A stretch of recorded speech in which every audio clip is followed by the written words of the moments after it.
क्या आपने कभी यह सुना है कि शुक्रवार के दिन भगवान भोलेनाथ की एक ऐसी दिव्य कथा है जिसे सुनने भर से जीवन के सारे दुख स्वयं मिट जाएं? दर्शक बंधु, आज शुक्रवार का यह दिव्य और मंगलमय दिन भगवान भोलेनाथ की महिमा का स्मरण करने के लिए सबसे शुभ माना गया है। कहते हैं, जिस घर में शुक्रवार के दिन शिव जी का नाम लिया जाए, वहां अदृश्य रूप से एक ऐसी सकारात्मक ऊर्जा उतरती है जो मनुष्य के जीवन में फैले दुख, कष्ट और बाधाओं को धीरे धीरे पिघला देती है। भगवान भोलेनाथ का स्वभाव ही निराला है। वे न दिखावा चाहते हैं, न महंगी पूजा, न कोई बड़ा यज्ञ, बस सच्ची श्रद्धा और मन का सौम्य भाव। और जब भक्त का हृदय सच्चा होता है तो शिव जी उसकी एक छोटी सी पुकार सुनकर भी तुरंत कृपा बरसाते हैं। इसीलिए उन्हें भोलेनाथ कहा जाता है, क्योंकि वे अपने भक्तों की भक्ति पर कभी संदेह नहीं करते। और आशुतोष इसलिए क्योंकि वे बहुत ही कम समय में प्रसन्न होकर मनचाहा वरदान दे देते हैं। दर्शक बंधु, आज आप जिस पावन कथा को सुनने जा रहे हैं वह केवल एक धार्मिक कथा नहीं है। यह एक आस्था है जो टूटे दिल को जोड़ देती है। यह एक प्रकाश है जो अंधकार में भी राह दिखा देता है। यह एक ऐसी शक्ति है जो जीवन की हर बाधा को शांत कर देती है। कहते हैं, जो व्यक्ति शुक्रवार के दिन शिव जी की कथा भक्तिभाव से सुनता है, उसके जीवन के बंद दरवाजे खुलने लगते हैं, रुका हुआ काम बनने लगता है, घर में शांति बसती है और मन में एक अनोखा भरोसा जागता है कि कोई तो है जो हमारी हर पुकार सुन रहा है। तो आइए श्रद्धा के साथ बैठ जाएं, अपने मन में शिव जी का स्वरूप कल्पना करें, क्योंकि इसी मंत्र के साथ अब शुरू होती है भगवान भोलेनाथ की वह पावन कथा जो आपके जीवन को दिशा देगी, मन को शक्ति देगी और आपके घर में सुख समृद्धि की नई किरण लेकर आएगी। लेकिन दर्शक बंधु, आगे बढ़ने से पहले आपको एक अत्यंत गंभीर और महत्वपूर्ण बात जरूर बता दूं, जिसे हमारे प्राचीन धर्म ग्रंथों में विशेष रूप से शुक्रवार व्रत के संदर्भ में समझाया गया है। गरुड़ पुराण में स्पष्ट उल्लेख मिलता है कि जो व्यक्ति किसी भी व्रत, पूजा या पवित्र कथा को अधूरा छोड़ देता है, वह न केवल ज्ञान से वंचित होता है बल्कि अनजाने में पाप का भागी बन जाता है। क्योंकि अधूरी कथा मन में संदेह छोड़ देती है, अधूरा व्रत मन में भ्रम छोड़ देता है, और यही भ्रम कई बार इंसान को गलत निर्णय, गलत मार्ग और अनचाहे दुखों की ओर धकेल देता है। विशेषकर शुक्रवार के दिन, जब माता लक्ष्मी और भगवान शिव दोनों की संयुक्त कृपा का महत्व बताया गया है, उस दिन की कथा को बीच में छोड़ना जीवन में बरकत रुकने का कारण भी माना गया है। क्योंकि शुक्रवार के व्रत का फल तभी मिलता है जब भक्त मन, वचन और कर्म से इसे पूर्ण श्रद्धा के साथ पूरा सुनता या करता है। इसीलिए दर्शक बंधु, आपसे विनम्र निवेदन है कि आज की इस शुक्रवार व्रत कथा को अंत तक अवश्य सुने। यह केवल एक कथा नहीं है, यह जीवन का आईना है। यह आपको बताएगी कि क्यों शुक्रवार का व्रत घर में सुख समृद्धि लाता है, क्यों माता लक्ष्मी और शिव जी इस दिन विशेष रूप से प्रसन्न होते हैं, और क्यों अधूरी छोड़ी गई पूजा व्यक्ति को कई बार अज्ञात कठिनाइयों में डाल देती है। हो सकता है इस कथा का कोई एक शब्द, कोई एक प्रसंग आपके जीवन की दिशा बदल दे, आपको किसी अनजाने पाप से बचा ले, या वह रास्ता दिखा दे जिसकी तलाश आप लंबे समय से कर रहे हों। और यदि आप एक सच्चे सनातनी हैं, तो यह भी आपका धर्म है कि ऐसी पवित्र शिक्षाओं को अपने तक सीमित न रखें, उन्हें अधिक से अधिक लोगों तक पहुंचाएं, क्योंकि धर्म का प्रकाश तभी बढ़ता है जब वह बांटा जाए। इसलिए इस वीडियो को लाइक करें, अपने परिवार और मित्रों के साथ साझा करें, ताकि शुक्रवार व्रत, शिव उपासना और माता लक्ष्मी की कृपा से जुड़ी गूढ़, पावन और जीवनदायिनी कथाएं आपको निरंतर मिलती रहे। तो चलिए दर्शक बंधु, श्रद्धा और विश्वास के साथ शुक्रवार की इस पावन कथा की शुरुआत करते हैं। प्राचीन समय की बात है, भारतवर्ष के एक सुंदर और समृद्ध राज्य में राजा जय सिंह का शासन था। राजा जय सिंह स्वभाव से बड़े ही नेक, प्रजापालक और धर्म के मार्ग पर चलने वाले व्यक्ति थे। उनके राज्य में कभी भी अकाल नहीं पड़ता था और न ही कोई व्यक्ति भूखा सोता था। राजा जय सिंह का मानना था कि प्रजा की सेवा ही ईश्वर की सबसे बड़ी पूजा है। उनके दरबार में न्याय का डंका बजता था। राजा के पास एक बहुत ही बुद्धिमान और दूरदर्शी मंत्री थे जिनका नाम विदुर था। विदुर न केवल राजनीति के ज्ञाता थे बल्कि वे शास्त्रों और धर्म के भी गहरे जानकार थे। राजा जय सिंह जब भी किसी धर्म संकट में फंसते तो वे तुरंत मंत्री विदुर से परामर्श लेते और विदुर अपनी बुद्धिमत्ता से उस समस्या का समाधान निकाल देते थे। राजा जय सिंह का जीवन बाहर से देखने में जितना सुखमय लगता था, अंदर से उनके मन में एक गहरी चिंता और सूनापन था। उनके पास धन, दौलत, हाथी, घोड़े और विशाल सेना थी, लेकिन उनके कोई संतान नहीं थी। राजा जय सिंह और उनकी पत्नी महारानी देवयानी इस बात को लेकर बड़े दुखी रहते थे। महारानी देवयानी भगवान शिव की परम भक्त थीं। वे हर सोमवार और शुक्रवार को भोलेनाथ का विशेष पूजन करती थीं और केवल एक ही प्रार्थना करती थीं कि उनके राज्य को एक उत्तराधिकारी मिल जाए। राजा जय सिंह की आयु बढ़ती जा रही थी और उन्हें यह डर सताने लगा था कि उनके बाद इस विशाल राज्य का क्या होगा। क्या कोई बाहरी शत्रु उनके राज्य पर कब्जा कर लेगा? क्या उनकी प्रजा अनाथ हो जाएगी?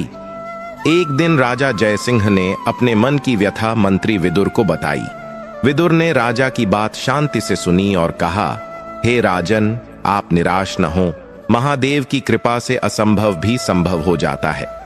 हमारे राज्य के उत्तर में स्थित घने वनों में एक सिद्ध महात्मा रहते हैं जो भगवान शिव के अनन्य भक्त हैं। हमें उनके पास जाकर अपनी समस्या बतानी चाहिए। मुझे विश्वास है कि भोलेनाथ कोई न कोई रास्ता अवश्य निकालेंगे। राजा जय सिंह को विदुर की बात में आशा की किरण दिखाई दी। अगले ही दिन राजा जय सिंह महारानी देवयानी और मंत्री विदुर के साथ उस वन की ओर निकल पड़े। रास्ता बहुत कठिन और पत्थरीला था, लेकिन राजा और रानी के मन में श्रद्धा थी, इसलिए वे बिना रुके चलते रहे। आश्रम पहुंचकर उन्होंने देखा कि एक तेजवान साधु धूनी रमाए बैठे हैं। राजा और रानी ने उनके चरणों में दंडवत प्रणाम किया। साधु ने अपनी आंखें खोलीं और राजा के चेहरे पर छिपे दुख को पढ़ लिया। बिना राजा के कुछ कहे ही साधु बोले, राजन, मैं तुम्हारे मन की पीड़ा जानता हूं। तुम संतान सुख से वंचित हो, लेकिन चिंता मत करो। भगवान भोलेनाथ ने तुम्हारी और महारानी की भक्ति स्वीकार कर ली है। साधु ने अपनी झोली से भभूत निकालकर राजा और रानी को दी और कहा, इसका सेवन करो और नियमित रूप से शुक्रवार के दिन भगवान शिव का जलाभिषेक करो। तुम्हें 2 पुत्रों की प्राप्ति होगी, लेकिन याद रखना, दोनों के भाग्य और कर्म एक दूसरे से बिल्कुल अलग होंगे। साधु के आशीर्वाद से कुछ समय बाद महारानी देवयानी गर्भवती हुई और पूरे राज्य में खुशी की लहर दौड़ गई। समय पूरा होने पर महारानी एक ने 2 जुड़वां पुत्रों को जन्म दिया। बड़े पुत्र का नाम रखा गया प्रभात सिंह और छोटे पुत्र का नाम रखा गया देवेंद्र सिंह। पूरे राज्य में उत्सव मनाया गया। राजा जय सिंह ने गरीबों को स्वर्ण मुद्राएं दान की और मंदिरों में विशेष पूजा करवाई। राजा को लगा कि अब उनके जीवन के सारे दुख समाप्त हो गए हैं, लेकिन उन्हें साधु की वह बात याद नहीं रही कि दोनों पुत्रों के कर्म अलग होंगे। समय बीतता गया और दोनों राजकुमार बड़े होने लगे। बचपन से ही दोनों के स्वभाव में जमीन और आसमान का अंतर दिखाई देने लगा। प्रभात सिंह स्वभाव से बहुत ही शांत, विनम्र और धर्म में रुचि लेने वाला बालक था। वह सुबह जल्दी उठता, माता पिता के चरण स्पर्श करता और मंत्री विदुर के पास बैठकर राजकाज और धर्म की बातें सीखता। उसकी वाणी में मिठास थी और वह सेवकों से भी आदर से बात करता था। दूसरी ओर देवेंद्र सिंह स्वभाव से उग्र, जिद्दी और अभिमानी था। उसे अपनी राजसी ठाठ बाट का बहुत घमंड था। वह बात बात पर सेवकों को दंड देता और अपनी शक्ति का प्रदर्शन करने में उसे आनंद आता था। एक बार की बात है, जब दोनों राजकुमार लगभग 10 वर्ष के थे, वे बगीचे में खेल रहे थे। प्रभात सिंह फूलों को निहार रहा था और तितलियों को उड़ता देख खुश हो रहा था। तभी देवेंद्र सिंह ने एक गुलेल उठाई और एक पक्षी को निशाना बनाकर मार दिया। पक्षी तड़प कर नीचे गिर पड़ा। प्रभात सिंह दौड़कर उस पक्षी के पास गया और उसे अपनी हथेलियों में उठा लिया। उसकी आंखों में आंसू आ गए।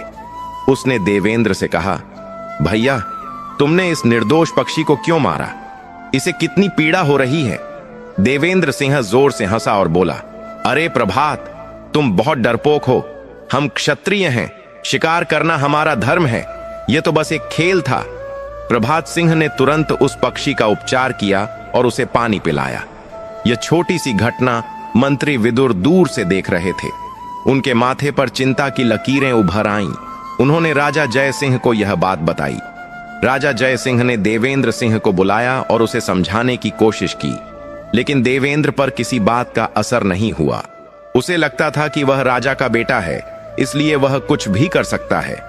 जैसे जैसे वे किशोरावस्था की ओर बढ़े, यह अंतर और गहरा होता गया। प्रभात सिंह प्रजा के बीच लोकप्रिय होने लगा। लोग उसे अपना भावी राजा मानने लगे थे, क्योंकि वह उनके दुख दर्द में खड़ा रहता था। वहीं देवेंद्र सिंह अपने ही दोस्तों की एक टोली बनाकर शिकार, मदिरा और जुए की लत में पड़ने लगा था। राजा जय सिंह अब बूढ़े हो चले थे।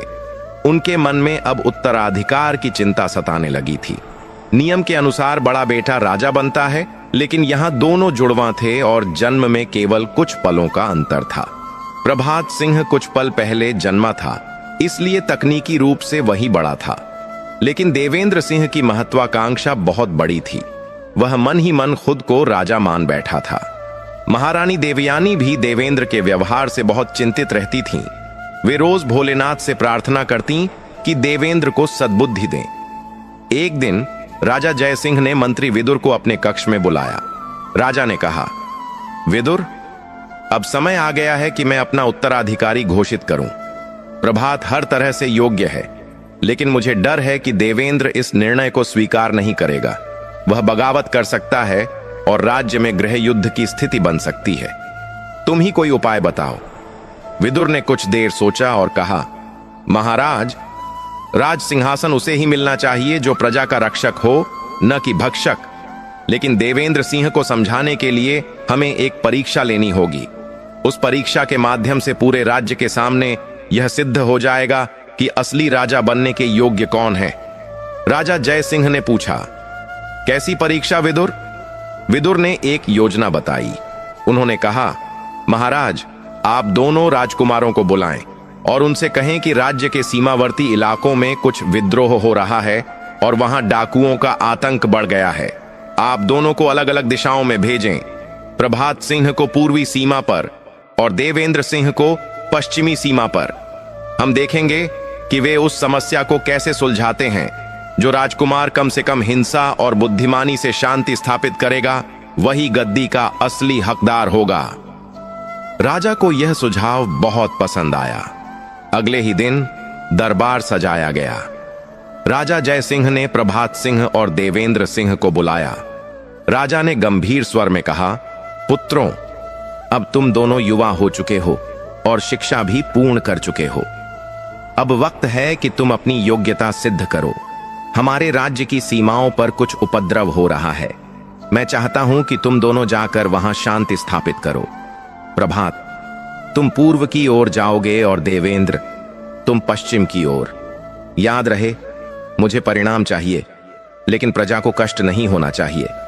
देवेंद्र सिंह की आंखों में चमक आ गई। उसने सोचा कि यह तो शक्ति दिखाने का बेहतरीन मौका है। उसने तुरंत अपनी तलवार निकाली और गर्व से बोला, पिताजी, आप निश्चिंत रहें। मैं उन विद्रोहियों का सिर काटकर आपके चरणों में ला रखूंगा। पश्चिम दिशा में अब केवल मेरा भय होगा। उसकी बातों में अहंकार साफ झलक रहा था। वहीं प्रभात सिंह ने विनम्रता से सिर झुकाया और कहा, पिताजी, मैं आपकी आज्ञा का पालन करूंगा। मेरा प्रयास रहेगा कि बिना रक्त बहाए वहां के लोगों की समस्याओं को समझूं और शांति स्थापित करूं। दोनों राजकुमार अपनी अपनी सेना की एक छोटी टुकड़ी लेकर निकल पड़े। देवेंद्र सिंह अपने साथ राज्य के सबसे क्रूर सैनिकों को ले गया, जबकि प्रभात सिंह ने अपने साथ कुछ अनुभवी और धैर्यवान सैनिकों को चुना। साथ ही प्रभात सिंह ने मंत्री विदुर से कुछ धन और अनाज भी ले लिया, यह सोचकर कि शायद वहां के लोगों को इसकी जरूरत हो। यात्रा शुरू हुई। देवेंद्र सिंह का काफिला जिस गांव से गुजरता, वहां के लोग डर के मारे अपने घरों के दरवाजे बंद कर लेते।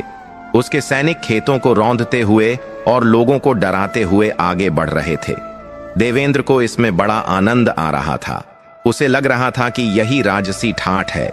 दूसरी ओर प्रभात सिंह का काफिला बहुत शांति से आगे बढ़ रहा था।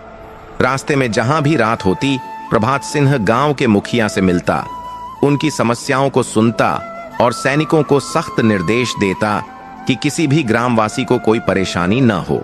लोग प्रभात सिंह के व्यवहार को देखकर चकित थे। उन्हें विश्वास ही नहीं हो रहा था कि यह कोई राजकुमार है। वे उसे आशीर्वाद देते। देवेंद्र सिंह जब पश्चिमी सीमा पर पहुंचा तो उसने देखा कि वहां के कुछ कबीले राज्य के नियमों का पालन नहीं कर रहे थे। उसने बिना किसी बातचीत के, बिना कारण जाने सीधे आक्रमण का आदेश दे दिया। उसके सैनिकों ने कबीले की बस्ती में आग लगा दी। चीख पुकार मच गई। बच्चे रोने लगे, महिलाएं भागने लगीं। कबीले के लोगों ने भी हथियार उठा लिए। एक भीषण लड़ाई शुरू हो गई।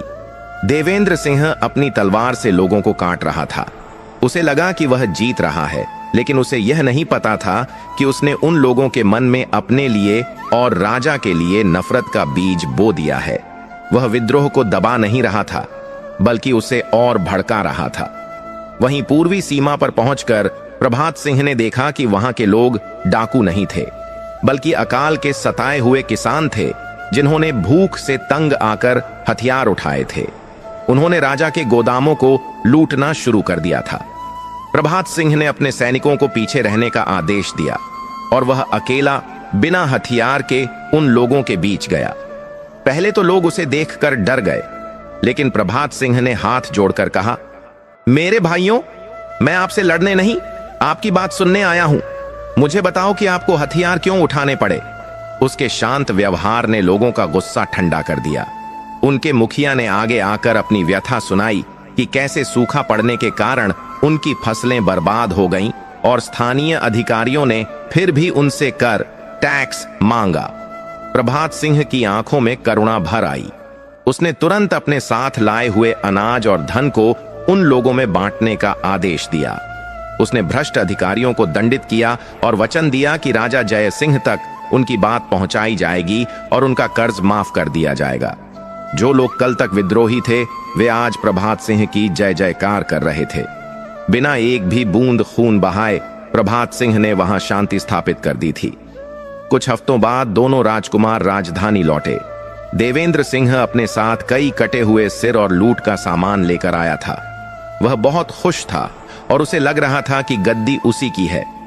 प्रभात सिंह खाली हाथ लौटा था, लेकिन उसके साथ वहां की प्रजा का प्रेम और आशीर्वाद था। दरबार में दोनों ने अपना अपना वृत्तांत सुनाया। देवेंद्र ने अपनी वीरता का बखान किया कि कैसे उसने सबको मार भगाया। राजा जय सिंह का चेहरा यह सुनकर कठोर हो गया। फिर प्रभात सिंह ने बताया कि उसने कैसे समस्या की जड़ को समझा और उसका समाधान किया। मंत्री विदुर ने मुस्कुराते हुए राजा की ओर देखा। पूरा दरबार समझ चुका था कि कौन योग्य है। राजा जय सिंह सिंहासन से उठे और उन्होंने घोषणा की, एक राजा का धर्म प्रजा को डराना नहीं, बल्कि उनके आंसू पोंछना है। देवेंद्र ने बल का प्रयोग करके राज्य के दुश्मन बढ़ाए हैं, जबकि प्रभात ने प्रेम से शत्रुओं को भी मित्र बना लिया है। इसलिए मैं प्रभात सिंह को युवराज घोषित करता हूं। पूरा दरबार तालियों की गड़गड़ाहट से गूंज उठा। केवल एक व्यक्ति था जो जल रहा था। वह था देवेंद्र सिंह। उसका चेहरा क्रोध से लाल हो गया। भरे दरबार में उसका अपमान हुआ था। उसने अपनी मुट्ठियां भींच लीं और मन ही मन कसम खाई कि वह इसका बदला लेकर रहेगा। यहीं से शुरू हुई वह साजिश और नफरत की आग, जो आगे चलकर इस पवित्र कहानी का मुख्य आधार बनेगी। देवेंद्र सिंह वहां से पैर पटकता हुआ बाहर निकल गया। उसे अब केवल एक ही चीज दिखाई दे रही थी, प्रतिशोध।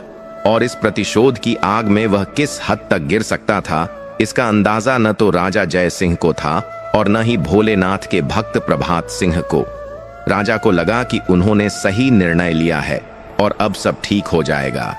लेकिन वे नहीं जानते थे कि देवेंद्र सिंह अब एक घायल नाग की तरह हो गया है। महल के मुख्य द्वार से बाहर निकलते ही क्रोध की आग में जलते हुए देवेंद्र सिंह को अंधेरे में खद्धा वह कपटी व्यक्ति दिखाई दिया। यह और कोई नहीं बल्कि राजा जय सिंह की सेना का ही एक भ्रष्ट और चालाक सेनापति मंगल सिंह था। मंगल सिंह पिछले कई वर्षों से राजा से द्वेष रखता था, क्योंकि राजा ने उसे उसके बुरे कर्मों के लिए दंडित किया था। वह बस ऐसे ही किसी मौके की ताक में था जब वह राज परिवार में फूट डाल सके। मंगल ने देवेंद्र को गुस्से में पैर पटकते हुए आते देखा तो वह कुटिलता से मुस्कुराया। वह छाया से बाहर निकला और देवेंद्र के सामने झुककर बोला, युवराज की जय हो, लेकिन आपके चेहरे पर यह क्रोध और निराशा क्यों? आज तो दरबार में आपके राजा बनने की घोषणा होनी चाहिए थी। क्या महाराज ने आपके साथ न्याय नहीं किया? देवेंद्र ने मंगल को घूर कर देखा और दांत पीसते हुए कहा, न्याय? पिताजी ने मेरे साथ घोर अन्याय किया है मंगल। उन्होंने उस डरपोक प्रभात को युवराज घोषित कर दिया है, केवल इसलिए कि उसने वहां जाकर अनाज बांटा और मैंने तलवार चलाई। क्या एक क्षत्रिय का धर्म युद्ध करना नहीं है? मंगल ने आग में घी डालने का काम किया। वह धीमे स्वर में बोला, यह तो घोर अनर्थ है युवराज। आप बड्ढे हैं, बलवान हैं और असली राजा के गुण आप में हैं। प्रभात तो साधु है, वह राज गद्दी पर बैठकर राज्य को बर्बाद कर देगा। और सोचिए, कल जब प्रभात राजा बन जाएगा तो आपको जीवन भर उसके सामने सिर झुकाकर खद्धा रहना पड़ेगा। क्या आपकी तलवार यह अपमान सह पाएगी? देवेंद्र चिल्लाया, नहीं, मैं ऐसा कभी नहीं होने दूंगा, लेकिन मैं कर भी क्या सकता हूं? पिताजी का निर्णय अंतिम है। मंगल देवेंद्र के करीब आया और उसके कान में फुसफुसाया, निर्णय बदला जा सकता है युवराज, यदि प्रभात कल का सूरज ही न देख पाए। देवेंद्र चौंक गया। उसने मंगल की आंखों में देखा। तुम्हारा मतलब क्या है? मैं अपने भाई को मार दूं? मंगल ने कहा, भाई नहीं, वह आपका शत्रु है जो आपके और आपके सिंहासन के बीच खदीदा है। सुनिए, कल शुक्रवार है। मुझे पता है कि राजकुमार प्रभात हर शुक्रवार को नगर के बाहर स्थित एकांत वाले शिव मंदिर में पूजा करने जाते हैं। वह स्थान जंगल के बीच है और वहां कोई आता जाता नहीं है।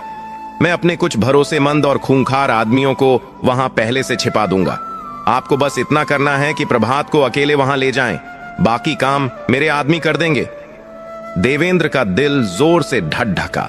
एक पल के लिए उसका भाई का प्रेम जागा, लेकिन सिंहासन का लालच उस पर हावी हो गया। उसकी आंखों में एक भयानक चमक आ गई। उसने मंगल से कहा, योजना पक्की है। कल सुबह मैं प्रभात को लेकर वहां आऊंगा, लेकिन याद रखना, काम पक्का होना चाहिए, उसका बचना नामुमकिन होना चाहिए। मंगल ने कुटिल हंसी के साथ कहा, आप निश्चिंत रहें भावी महाराज, कल का सूर्योदय प्रभात सिंह का आखिरी सूर्योदय होगा। पूरी रात देवेंद्र करवटें बदलता रहा। सुबह होते ही उसने अपने चेहरे पर झूठे पश्चाताप का मुखौटा पहन लिया। वह सीधा प्रभात सिंह के कक्ष में 10 बजे पहुंचा। गया। प्रभात उस समय भगवान भोलेनाथ की आराधना कर रहा था। पूजा समाप्त होते ही देवेंद्र उसके चरणों में गिर पड़ा और फूट फूट कर रोने का नाटक करने लगा। भैया, मुझे क्षमा कर दो, देवेंद्र ने रोते हुए कहा। प्रभात सिंह, जो स्वभाव से बहुत सरल और कोमल हृदय का था, वह अपने छोटे भाई को इस तरह रोता देख विचलित हो गया। उसने तुरंत देवेंद्र को उठाया और गले लगा लिया। यह क्या कर रहे हो देवेंद्र?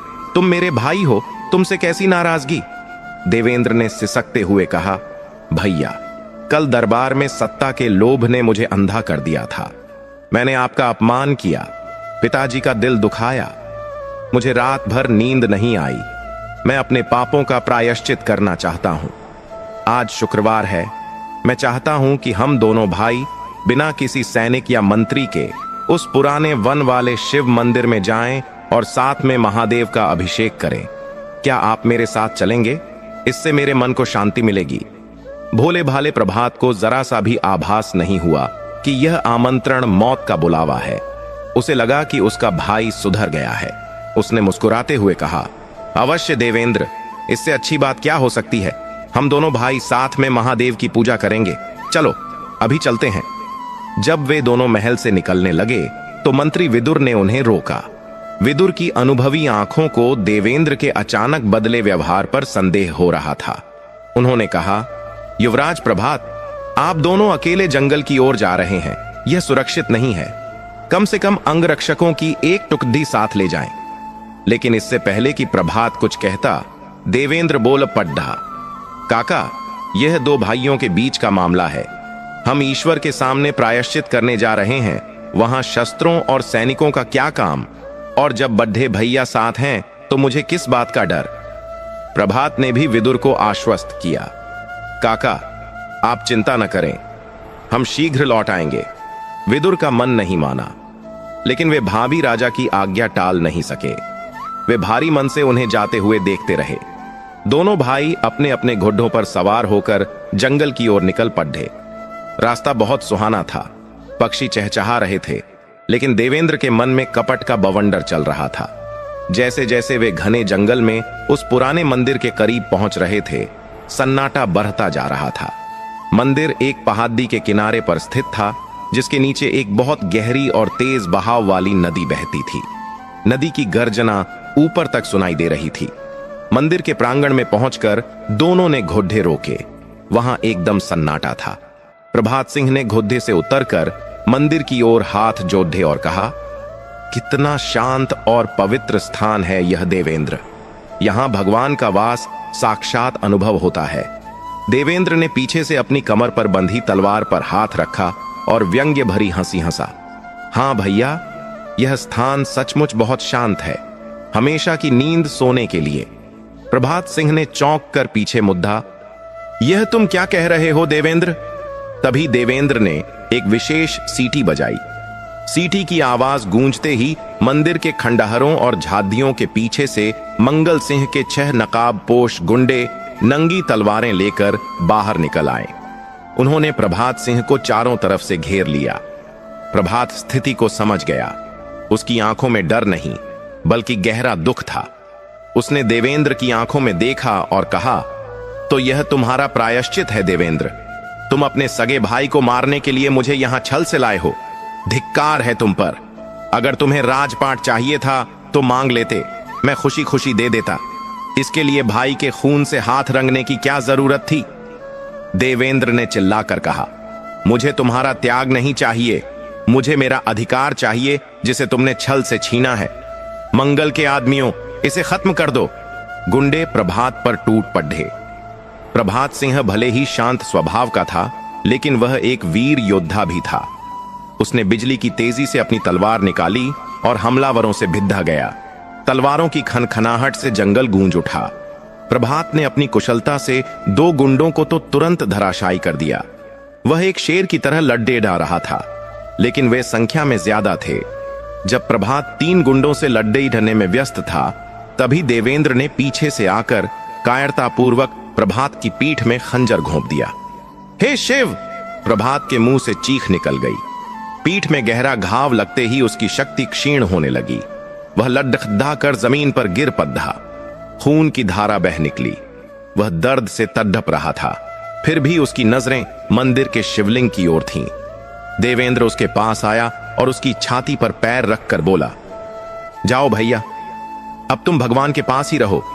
इस पृथ्वी पर राज अब देवेंद्र सिंह करेगा। यह कहकर देवेंद्र ने घायल प्रभात को पूरी ताकत से धक्का दिया। प्रभात का शरीर पहाड़ी से लुढ़कता हुआ सीधा नीचे उफनती हुई नदी में जा गिरा। छपाक की एक जोरदार आवाज आई और तेज लहरें प्रभात को अपने साथ बहा ले गईं। कुछ ही पलों में वह आंखों से ओझल हो गया। देवेंद्र ने नीचे झांक कर देखा। उसे तसल्ली हो गई कि इतने गहरे पानी और जख्मी हालत में किसी का बचना नामुमकिन है। वह पलटा और मंगल सिंह, जो वहां नकाब पहनकर मौजूद था, से बोला, काम हो गया, अब चलो, हमें महल में जाकर एक नई कहानी सुनानी है। देवेंद्र ने अपनी तलवार से खुद के कपड़े फाड़ लिए और अपने हाथ पर एक छोटा सा घाव बना लिया, ताकि वह दिखा सके कि उन पर हमला हुआ था। वह घबराया हुआ और रोता हुआ महल की ओर भागा। महल पहुंचकर देवेंद्र ने कोहराम मचा दिया। वह मुख्य द्वार पर ही गिर पड़ा और जोर जोर से चिल्लाने लगा, बचाओ, कोई बचाओ, अनर्थ हो गया। राजा जयसिंह, महारानी देवयानी और मंत्री विदुर दौड़े चले आए। राजा ने घबराकर पूछा, क्या हुआ पुत्र, तुम इस हालत में कैसे, और प्रभात कहां है? देवेंद्र ने घड़ियाली आंसू बहाते हुए कहा, पिताजी, हम पर डाकुओं ने हमला कर दिया। वे बहुत सारे थे। भैया ने बहुत वीरता से मुकाबला किया। उन्होंने मुझे तो बचा लिया और भागने को कहा, लेकिन वे दुष्ट भैया को घसीटते हुए खाई की ओर ले गए और उन्हें नदी में फेंक दिया। मैं कायर की तरह भाग आया। मैं भैया को नहीं बचा सका। यह सुनते ही महारानी देवयानी के मुख से एक चीख निकली और वे अचेत होकर गिर पड़ी। राजा जयसिंह पत्थर की मूरत बन गए। जिस महल में कल उत्सव की तैयारी होनी थी वहां मातम छा गया। मंत्री विदुर की तीखी नजरें देवेंद्र के चेहरे को पढ़ रही थीं। उन्हें इस कहानी पर विश्वास नहीं हो रहा था, लेकिन बिना सबूत के वे कुछ बोल नहीं सकते थे। पूरे राज्य में शोक की लहर दौड़ गई। प्रजा रो रही थी कि उनका प्रिय राजकुमार अब नहीं रहा। उधर देवेंद्र मन ही मन अपनी जीत पर मुस्कुरा रहा था। उसे लगा कि अब उसका रास्ता साफ है, लेकिन वह मूर्ख यह नहीं जानता था कि जिसे नदी में फेंका गया है वह भोलेनाथ का भक्त है। और कहते हैं, जाको राखे साइयां, मार सके न कोय। नदी की लहरें प्रभात के अचेत शरीर को हिचकोले दे रही थीं। पहाड़ी से गिरने के बाद प्रभात सिंह का शरीर किसी सूखे पत्ते की तरह हवा में लहराता हुआ सीधा उफनती हुई नदी के ठंडे पानी में जा गिरा। छपाक की आवाज के साथ वह पानी की गहराइयों में समा गया। नदी का बहाव इतना तेज था कि बड़े बड़े पत्थर भी अपनी जगह से हिल रहे थे। प्रभात की पीठ में गहरा घाव था, जिससे लगातार खून बह रहा था।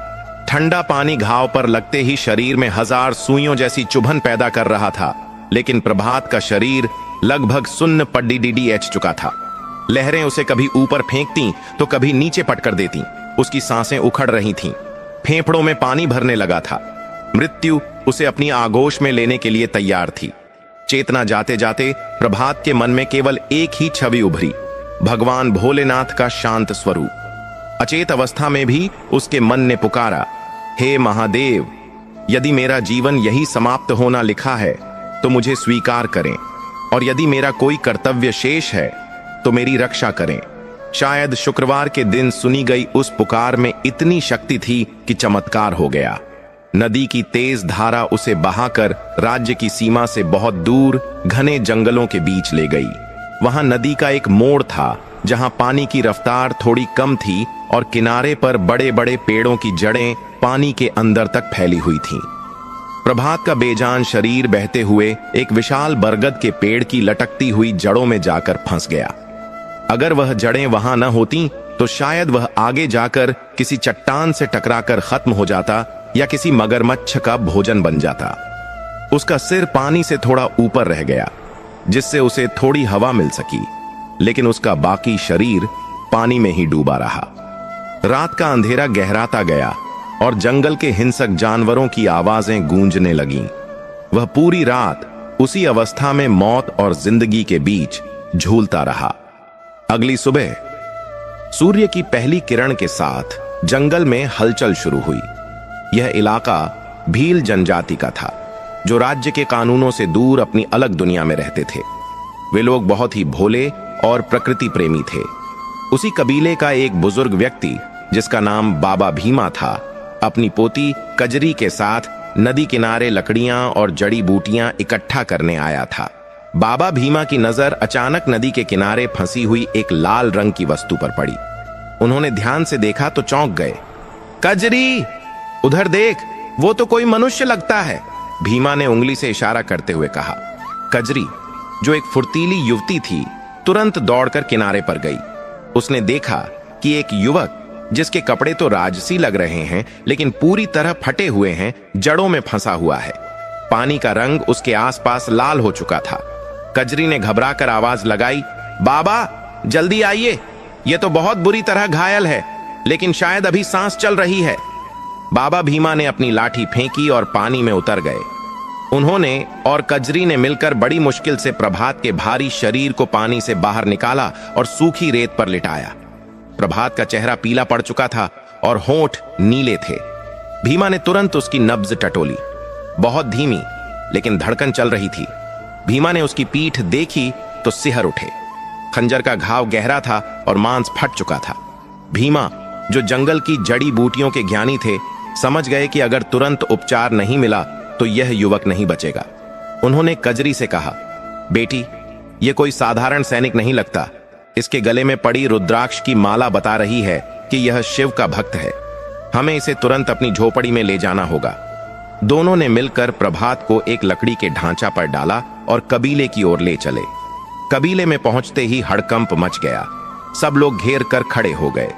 भीमा ने सबको दूर हटाया और प्रभात को अपनी झोपड़ी के भीतर खाट पर लिटाया। भीमा ने तुरंत जंगल से लाई हुई संजीवनी बूटी जैसी कुछ पत्तियों को पीसकर लेप बनाया। उन्होंने गर्म पानी से प्रभात के घाव को धोया और उस पर वह लेप लगा दिया। जैसे ही दवा लगी, बेहोशी में भी प्रभात के मुंह से कराह निकली। भीमा ने राहत की सांस ली। दर्द का एहसास होना मतलब जीवन का होना है। अगले 3 दिन और 3 रातें बाबा भीमा और कजरी ने प्रभात की सेवा में एक पल भी आराम नहीं किया। कजरी उसके माथे पर गीली पट्टियां रखती और भीमा समय समय पर जड़ी बूटियों का काढ़ा उसके मुंह में डालते। इधर राजधानी में शोक का माहौल अब भी छाया हुआ था। राजा जयसिंह ने खाना पीना त्याग दिया था। वे अपने कक्ष में बैठे बस प्रभात की बचपन की चीजों को निहारते रहते। महारानी देवयानी की आंखों के आंसू सूख चुके थे। वे पागलों की तरह मंदिर में बैठी रहती और शिव जी से अपने बेटे को वापस मांगती। देवेंद्र सिंह ने अपने नाटक को और पुख्ता कर लिया था। उसने अपना सिर मुंडवा लिया था और सफेद कपड़े पहनकर शोक मना रहा था। वह प्रजा के बीच जाता और रोते हुए कहता, मेरे बड़े भाई चले गए, अब उनकी जिम्मेदारी मुझे निभानी होगी। प्रजा उसके आंसुओं को सच मान रही थी, लेकिन मंत्री विदुर की बेचैनी कम नहीं हुई थी। विदुर ने अपने गुप्तचरों को घटना मंदिर और नदी पर भेजा था। गुप्तचरों ने वापस आकर बताया, मंत्री जी, वहां संघर्ष के निशान तो हैं, लेकिन डाकुओं के कोई निशान नहीं मिले। वहां घोड़ों के खुरों के जो निशान हैं, वे केवल 2 घोड़ों के हैं जो राजकुमारों के थे। किसी तीसरी सेना के आने का कोई सबूत नहीं मिला। विदुर ने माथा पकड़ लिया। उनका शक यकीन में बदल रहा था। इसका मतलब देवेंद्र ने झूठ बोला। वहां कोई डाकू नहीं थे, लेकिन बिना प्रभात के शरीर या किसी ठोस गवाह के मैं राजा को यह कैसे समझाऊं? राजा पहले ही पुत्र वियोग में मरणासन्न हैं। अगर मैंने कहा कि छोटे बेटे ने ही बड़े को मारा है, तो वे सदमे से ही मर जाएंगे। विदुर ने निर्णय लिया कि वे सही समय की प्रतीक्षा करेंगे और सबूत जुटाएंगे। उधर जंगल में चौथे दिन की सुबह प्रभात के शरीर में हरकत हुई। सूरज की किरणें झोपड़ी के छप्पर से छनकर उसके चेहरे पर पड़ रही थीं। प्रभात ने धीरे धीरे अपनी भारी पलकें खोलीं। उसे सब कुछ धुंधला दिखाई दे रहा था। उसे लगा कि वह शायद मर चुका है और यह स्वर्ग है। लेकिन तभी उसके कानों में पक्षियों की चहचहाहट और किसी के बात करने की आवाज आई। उसने उठने की कोशिश की, लेकिन पीठ में हुए तेज दर्द ने उसे वापस बिस्तर पर पटक दिया। आ! उसके मुंह से चीख निकल गई। आवाज सुनते ही कजरी दौड़कर अंदर आई। उसके हाथ में पानी का लोटा था। उसने खुशी से कहा, बाबा, बाबा, ये होश में आ गए? भीमा भी जल्दी से अंदर आए। प्रभात ने घबराई हुई नजरों से उन दोनों को देखा। उसका गला सूखा हुआ था। उसने धीमी आवाज में पूछा, मैं कहां हूं और आप लोग कौन हैं? भीमा ने प्यार से उसके सिर पर हाथ फेरा और कहा, घबराओ मत बेटे, तुम सुरक्षित हो। तुम भील कबीले में हो। हमें तुम नदी किनारे अधमरी हालत में मिले थे। महाकाल की कृपा है कि तुम बच गए। वह घाव बहुत गहरा था। घाव शब्द सुनते ही प्रभात के दिमाग में बिजली कौंध गई। यादें किसी आंधी की तरह वापस लौटी। शुक्रवार का दिन, नीलकंठ मंदिर, देवेंद्र का झूठ, वह नफरत भरी हंसी और पीठ में घोंपा गया खंजर। देवेंद्र! प्रभात ने दांत पीसते हुए यह नाम बुदबुदाया। उसकी आंखों में जो अभी तक कृतज्ञता थी, अब वहां क्रोध की ज्वाला धधक उठी। जिसे वह भाई मानता था, जिसके लिए वह जान दे सकता था, उसी ने पीठ पीछे वार किया। प्रभात की मुट्ठियां भींच गईं। उसे शारीरिक दर्द से ज्यादा मानसिक वेदना हो रही थी। उसकी आंखों से आंसू बह निकले। भीमा ने देखा कि युवक बहुत परेशान है। उन्होंने पानी का लोटा उसके होठों से लगाया और कहा, बेटे, पानी पी लो। अतीत को याद करके अपना खून मत जलाओ। जो बीत गया उसे तुम बदल नहीं सकते, लेकिन जो आने वाला कल है वह तुम्हारे हाथ में है। प्रभात ने पानी पिया और खुद को शांत करने की कोशिश की। उसने सोचा, अगर मैं अभी बता दूं कि मैं राजकुमार हूं, तो हो सकता है कि ये लोग डर जाएं या देवेंद्र के सैनिक यहां तक पहुंच जाएं। मुझे अभी अपनी पहचान छिपानी होगी।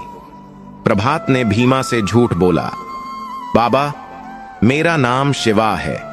मैं एक साधारण सैनिक हूं। डाकुओं ने मुझ पर हमला कर दिया था और मुझे नदी में फेंक दिया। भीमा, जो दुनिया देख चुके थे, उन्होंने प्रभात की आंखों में छिपे राज को भांप लिया। वे जानते थे कि साधारण सैनिक की त्वचा इतनी कोमल और भाषा इतनी शुद्ध नहीं होती, लेकिन उन्होंने कुरेदना ठीक नहीं समझा। उन्होंने कहा, ठीक है शिवा, तुम जो भी हो, अब तुम हमारे मेहमान हो। जब तक तुम पूरी तरह ठीक नहीं हो जाते, तुम यहीं रहोगे। दिन बीतते गए। प्रभात धीरे धीरे स्वस्थ होने लगा। कबीले का जीवन सादा लेकिन कठिन था। प्रभात ने देखा कि ये वनवासी कितने स्वाभिमानी और मेहनती हैं। वह भी उनके साथ काम में हाथ बंटाने लगा, लेकिन उसका लक्ष्य कुछ और था। वह रोज नदी किनारे जाकर घंटों बैठता और राजधानी की दिशा में देखता रहता। एक शाम जब प्रभात और भीमा आग के पास बैठे थे, तो कबीले का एक युवक शहर से सामान बेचकर लौटा। वह बहुत उत्साहित था। उसने बताया, अरे सुनिए, शहर में तो बड़ा जश्न होने वाला है। राजा जयसिंह ने घोषणा की है कि अगले पूर्णिमा को राजकुमार देवेंद्र सिंह का राज्याभिषेक होगा। उन्हें नया राजा बनाया जाएगा। यह खबर सुनते ही प्रभात के हाथ से लकड़ी का टुकड़ा गिर गया। राज्याभिषेक? उसके मुंह से निकला। हां, उस युवक ने कहा, सुना है बड़े राजकुमार की मृत्यु हो गई थी, इसलिए अब छोटे राजकुमार राजा बनेंगे। लेकिन लोग खुश नहीं हैं। कहते हैं छोटा राजकुमार बहुत क्रूर है। प्रभात का खून खौल उठा। देवेंद्र न केवल उसे मारना चाहता था, बल्कि अब वह उस गद्दी पर भी बैठना चाहता था जिसका उपयोग वह प्रजा के दमन के लिए करेगा। प्रभात को अपने पिता और माता की चिंता होने लगी। वह समझ गया कि अब उसके पास समय कम है। उसे पूर्णिमा से पहले राजधानी पहुंचना होगा और इस अन्याय को रोकना होगा। लेकिन वह अकेला था, निहत्था था और कमजोर भी। देवेंद्र के पास पूरी सेना थी। प्रभात ने भीमा की ओर देखा। क्या ये वनवासी उसकी मदद करेंगे? क्या वह अपनी असली पहचान बताए? तभी भीमा ने गंभीर स्वर में कहा, शिवा, तुम्हारी आंखों में मैं एक राजा का तेज और एक भाई का दुख देख सकता हूं। अब झूठ बोलने का समय गया। मुझे सच बताओ, क्या तुम ही राजकुमार प्रभात सिंह हो? प्रभात चौंक गया। उसने भीमा की आंखों में देखा और उसे वहां केवल अपनापन दिखा।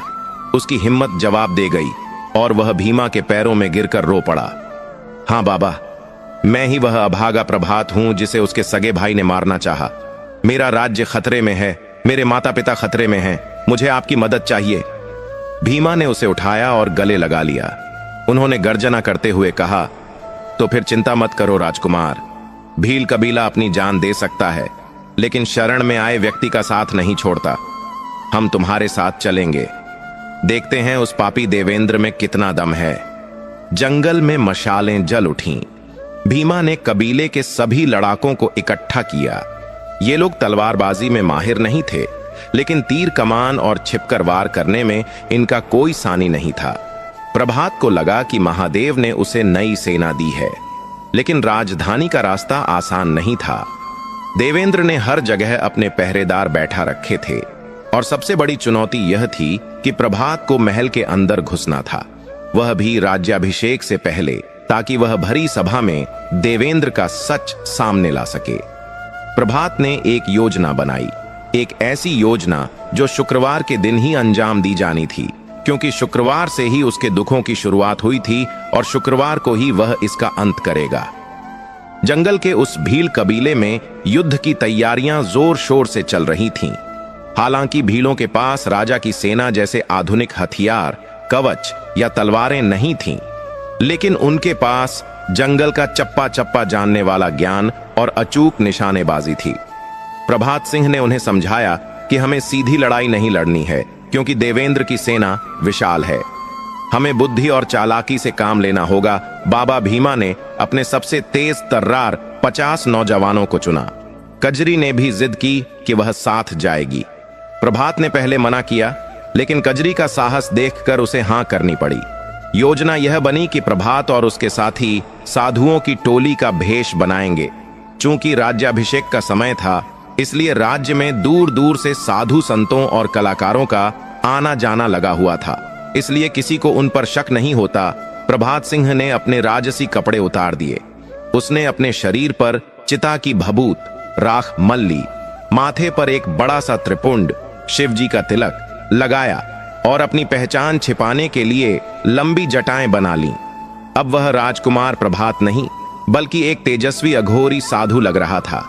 उसकी आंखों में प्रतिशोध की आग और चेहरे पर शिव जैसी शांति थी। शुक्रवार की सुबह होने वाली थी, जिस दिन राज्याभिषेक तय था। प्रभात और भीलों की टोली ने जंगल से निकलकर राजधानी विजयनगर की ओर कूच किया। जैसे जैसे वे राजधानी के करीब पहुंच रहे थे, प्रभात का दिल भारी होता जा रहा था। जिस राज्य में कभी खुशियों के गीत गाए जाते थे, आज वहां एक अजीब सा सन्नाटा था। लोग डर के साए में जी रहे थे। खेतों में काम करने वाले किसान उदास थे, गलियों में बच्चे खेल नहीं रहे थे। जगह जगह देवेंद्र के सैनिक पहरा दे रहे थे और लोगों को डरा धमका रहे थे। यह देखकर प्रभात का खून खौल उठा। उसने मन ही मन कसम खाई कि वह अपनी प्रजा को इस नरक से मुक्त कराएगा। शहर के मुख्य द्वार पर भारी सुरक्षा थी। सैनिकों ने साधुओं की टोली को रोका। रुको, कौन हो तुम लोग और कहां जा रहे हो? एक सिपाही ने कड़क आवाज में पूछा। प्रभात सिंह साधु के भेष में आगे आया। उसने अपनी आवाज भारी करते हुए कहा, हम महाकाल के भक्त हैं, उज्जैन से आए हैं। सुना है नए राजा का राज्याभिषेक है, उन्हें आशीर्वाद देने और भिक्षा लेने आए हैं। क्या तुम शिव के भक्तों का रास्ता रोकोगे? क्या तुम चाहते हो कि हम तुम्हें श्राप दे दें? सिपाही अंधविश्वासी था। श्राप का नाम सुनते ही वह डर गया। उसने तुरंत हाथ जोड़ ली और कहा, नहीं नहीं महाराज, क्षमा करें, आप अंदर जा सकते हैं। इस तरह प्रभात और उसके साथी सुरक्षित शहर के अंदर दाखिल हो गए।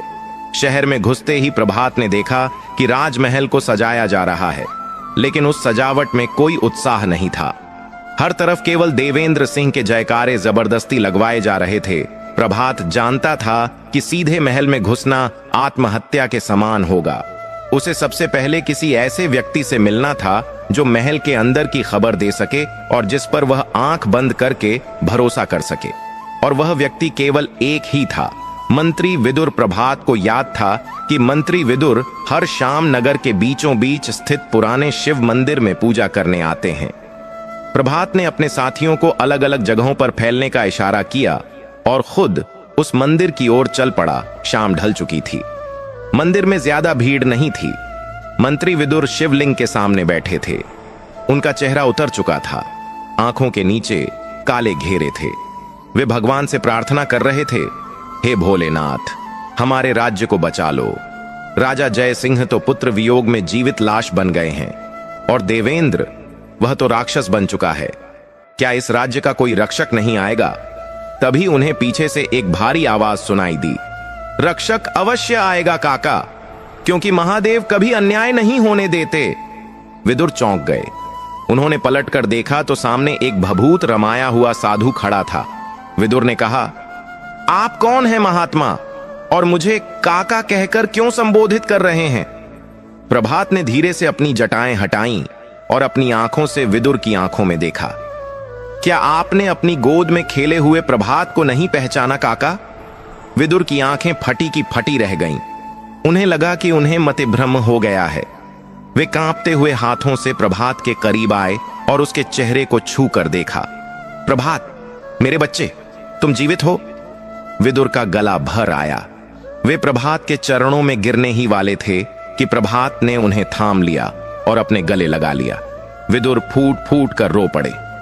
मैं जानता था, मेरा मन कहता था कि मेरा प्रभात इतनी आसानी से नहीं मर सकता, लेकिन देवेंद्र ने कहा था कि तुम नदी में। प्रभात ने विदुर को शांत कराया और उन्हें सारी घटना बताई। कैसे देवेंद्र ने धोखा दिया, कैसे उसे मारा गया और कैसे वनवासियों ने उसकी जान बचाई। यह सुनकर विदुर का शरीर क्रोध से कांपने लगा। उन्होंने कहा, वह नीच देवेंद्र, उसने अपने ही पिता और भाई के साथ ऐसा छल किया। महाराज जय सिंह को तो यह भी नहीं पता कि उनका बेटा उसका हत्यारा है। वे तो देवेंद्र को दुखी समझकर उसे ही गद्दी सौंप रहे हैं। प्रभात ने पूछा, पिताजी और मां कैसी हैं? विदुर ने सिर झुका लिया। महाराज तो बिस्तर पकड़ चुके हैं। उन्हें लगता है कि उनके पापों के कारण तुम्हारी मृत्यु हुई और महारानी देवयानी ने अन्न जल त्याग दिया है। अगर कल देवेंद्र का राज्याभिषेक हो गया तो शायद वे दोनों इस सदमे को बर्दाश्त न कर पाएं और प्राण त्याग दें। प्रभात ने मुट्ठी भींचते हुए कहा, ऐसा नहीं होगा काका। कल देवेंद्र राजा नहीं बनेगा, बल्कि कल उसके पापों का घड़ा फूटेगा। लेकिन मुझे महल के अंदर पहुंचने के लिए आपकी मदद चाहिए। विदुर ने अपनी आंखों के आंसू पोंछे और अब वे फिर से वही चतुर मंत्री बन गए। उन्होंने कहा, कल सुबह राज्याभिषेक का दरबार सजेगा। सुरक्षा बहुत कड़ी होगी। महल के सभी गुप्त रास्ते बंद कर दिए गए हैं, लेकिन एक रास्ता है जिसे देवेंद्र नहीं जानता। राजमहल के रसोई घर के नीचे से एक पुरानी सुरंग निकलती है जो सीधे नर्तकी कक्ष के पीछे खुलती है। मैं उस सुरंग का ताला खोल दूंगा। प्रभात ने योजना बनाई। उसने कहा, ठीक है। मेरे 50 साथी जो साधु और मजदूरों के भेष में हैं, वे महल के बाहर भीड़ में शामिल हो जाएंगे। जैसे ही मैं अंदर से संकेत दूंगा, वे मुख्य द्वार पर हमला करके ध्यान भटकाएंगे। मैं और मेरे कुछ खास साथी उस सुरंग से दरबार में दाखिल होंगे। विदुर ने कहा, लेकिन सावधान रहना पुत्र। देवेंद्र ने अपनी सुरक्षा के लिए काला पहाड़ के खूंखार भाड़े के सैनिकों को बुलाया है। उसका सेनापति मंगल सिंह बहुत चालाक है। चिंता न करें काका, प्रभात ने आत्मविश्वास से कहा। धर्म की लड़ाई में अधर्म चाहे कितना भी शक्तिशाली क्यों ना हो, जीत सत्य की ही होती है। कल दरबार में पूरी प्रजा और पिताजी के सामने दूध का दूध और पानी का पानी हो जाएगा। विदुर ने प्रभात को आशीर्वाद दिया और वहां से चले गए। प्रभात वापस अपने साथियों के पास आया और उन्हें पूरी योजना समझाई। रात गहरी हो गई थी। कल का सूरज विजयनगर के इतिहास का सबसे बड़ा दिन लेकर आने वाला था। उधर महल में देवेंद्र सिंह अपनी जीत के नशे में चूर था। वह मदिरा पी रहा था और मंगल सिंह के साथ हंस रहा था। मंगल, कल मुकुट मेरे सिर पर होगा और एक बार मैं राजा बन गया तो सबसे पहले उस बुढ़े विदुर को काल कोठरी में डालूंगा। मुझे उसकी आंखों में अपने लिए नफरत दिखाई देती है। मंगल हंसा। महाराज, अब आपको किससे डरना? प्रभात मर चुका है, राजा जय सिंह मरने वाले हैं। यह पूरा राज्य अब आपकी जागीर है। देवेंद्र ने मदिरा का प्याला हवा में उठाया। हां, प्रभात का किस्सा खत्म। अब कोई नहीं आ सकता जो मेरे और इस सिंहासन के बीच दीवार बन सके। तभी अचानक एक तेज हवा का झोंका आया और महल के कक्ष में जल रही मशाल बुझ गई। देवेंद्र चौंक गया। अंधेरे में उसे ऐसा आभास हुआ जैसे कोई उसकी गर्दन पर ठंडी सांस छोड़ रहा हो। यह उसका वहम था या आने वाले विनाश का संकेत? बाहर आसमान में बिजली कड़की, मानो प्रकृति भी कल होने वाले महायुद्ध की घोषणा कर रही थी। प्रभात सिंह अपनी तलवार की धार तेज कर रहा था। उसकी आंखों में नींद नहीं थी, केवल लक्ष्य था। कल उसे अपने भाई से नहीं बल्कि एक अपराधी से लड़ना था। शुक्रवार की सुबह विजयनगर के राजमहल में नगाड़े बज रहे थे, लेकिन उनकी आवाज में कोई खुशी नहीं थी। पूरा दरबार खचाखच भरा हुआ था। ऊंचे सिंहासन पर राजा जय सिंह और महारानी देवयानी बैठे थे। दोनों की आंखें पत्थराई हुई थीं, मानो शरीर वहां हो लेकिन आत्मा कहीं और। उनके ठीक सामने देवेंद्र सिंह खड़ा था, जिसने कीमती रेशमी वस्त्र और ढेर सारे आभूषण पहन रखे थे। उसके चेहरे पर विजय की कुटिल मुस्कान थी। राजपुरोहित ने मंत्रोच्चार शुरू किया। वह पल आ गया था जब राजा जय सिंह को अपने हाथों से वह शाही मुकुट उतारकर देवेंद्र के सिर पर रखना था। राजा कांपते हाथों से उठे। उन्होंने मुकुट उठाया। देवेंद्र ने अपना सिर झुकाया। वह उस पल का इंतजार कर रहा था जब वह आधिकारिक रूप से राजा बन जाएगा। जैसे ही मुकुट देवेंद्र के सिर को छूने वाला था, तभी दरबार के मुख्य द्वार पर एक भीषण कोलाहल हुआ और उसी समय सिंहासन के पीछे दीवार पर टंगी एक भारी ढाल गिर पड़ी। सबका ध्यान भटक गया। तभी दरबार के बीचों बीच एक भारी और गूंजती हुई आवाज सुनाई दी। ठहरो! यह आवाज इतनी तेज थी कि राजपुरोहित के हाथ से पूजा की थाली गिर गई। सबने चौंक कर देखा। दरबार के एक गुप्त द्वार से, जो नर्तकी कक्ष की ओर से आता था, एक जटाधारी साधु अपनी टोली के साथ अंदर दाखिल हुआ। उसके हाथ में एक चमकती हुई तलवार थी और शरीर पर भभूत लगी थी। देवेंद्र चिल्लाया, यह पागल साधु यहां कैसे आया? सैनिकों, इसे अभी बंदी बना लो और इसका सिर काट दो। लेकिन वह साधु डरा नहीं। वह शेर की चाल चलता हुआ आगे बढ़ा और उसने जोर से कहा, अपनी तलवारों को म्यान में रखो सैनिकों। प्रभात! महारानी के मुंह से चीख निकली, मेरा बेटा जीवित है। देवेंद्र का चेहरा ऐसे सफेद पड़ गया जैसे किसी ने उसका सारा खून निचोड़ लिया हो। वह पीछे हटते हुए हकलाया, नहीं, यह नहीं हो सकता। तुम तो मर चुके थे। मैंने खुद तुम्हें नदी में घबराहट में देवेंद्र के मुंह से सच निकल ही गया। प्रभात ने क्रोधित स्वर में कहा, हां देवेंद्र, तुमने मुझे मारने में कोई कसर नहीं छोड़ी थी। तुमने सगे भाई के पीठ में खंजर घोंपा, उसे नदी में फेंक दिया, लेकिन तुम भूल गए कि जिसे महाकाल रखना चाहे उसे काल भी नहीं मार सकता। प्रभात ने राजा जय सिंह की ओर देखा और कहा, पिताजी, यह देवेंद्र कोई रक्षक नहीं, भक्षक है। इसने सत्ता के लालच में मेरी हत्या का षड्यंत्र रचा और आपसे झूठ बोला कि डाकुओं ने हमला किया था, और इसमें इसका साथ दिया आपके सेनापति मंगल सिंह ने। प्रभात के इशारा करते ही भील योद्धाओं ने भीड़ में छिपे मंगल सिंह को दबोच लिया और उसे घसीटते हुए राजा के सामने पटक दिया। मंगल सिंह डर के मारे कांप रहा था। उसने तुरंत सब उगल दिया। महाराज दया, यह सब राजकुमार देवेंद्र की योजना थी। उन्होंने ही मुझे लालच दिया था। राजा जय सिंह का दुख अब ज्वाला बन चुका था। उन्होंने देवेंद्र की ओर देखा। धिक्कार है तुम पर देवेंद्र, मैंने एक सांप को अपनी गोद में पाला था। तू मेरा पुत्र कहलाने के लायक नहीं है। देवेंद्र अब घिर चुका था। उसे लगा कि अब बचने का कोई रास्ता नहीं है, तो उसने अपनी तलवार खींच ली। मैं हार नहीं मानूंगा, यह सिंहासन मेरा है। वह पागलों की तरह प्रभात की ओर दौड़ा। प्रभात तैयार था। दोनों भाइयों के बीच दरबार में ही तलवारबाजी शुरू हो गई, लेकिन इस बार प्रभात घायल नहीं था और न ही धोखे में था।